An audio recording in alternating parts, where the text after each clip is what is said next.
So, I did a dead interesting interview today, which I just wanted to tell you about. I talked to a girl who I was at drama school with in the early 90s. And when we all arrived in London at drama school, you know, people from all over the country and some people from different bits of the world as well, she was, and she still is, the most beautiful creature I'd ever seen in my life. You know, tall, great big tall woman, naturally white blonde hair down below her waist, just absolutely exquisite. And I remember thinking, my first thought was, well, I bet she's a cow. I bet she's dreadful. She's definitely going to be a mean girl because, you know, she won't have had to try. All of these really terrible assumptions that I made about her. It took me about 10 minutes of talking to her to realise that she was just really lovely and she wasn't a mean girl.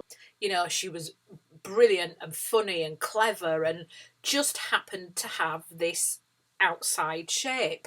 And we've kept in touch on and off, you know, talking to her today, sort of 25 years, longer than that, later, since first seeing her at college and thinking, oh my God, who looks like that? She must have the greatest life.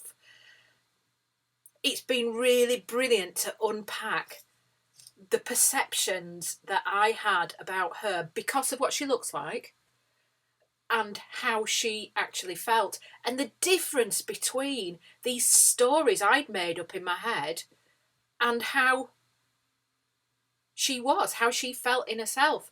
And it made me just remember that none of us know what other people are feeling and thinking.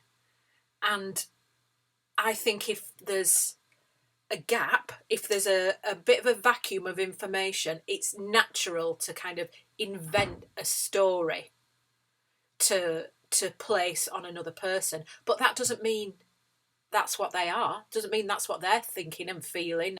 That's just the stories we're putting on them. And the more I talk to people, the more interviews I've done with lots and lots of people, the more I find that everybody has a huge story. You know, so you might feel like you're the only one with a bonkers family, or you're the only one who doesn't feel quite like you fit in, or that you're not where you want to be. Everybody has a story. Everybody has all sorts of stuff going on. And I feel less alone when I'm struggling by knowing that. I really do.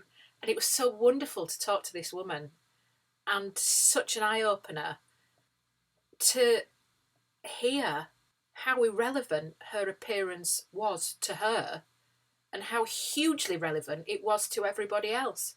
So I learned a really big lesson today. See you soon.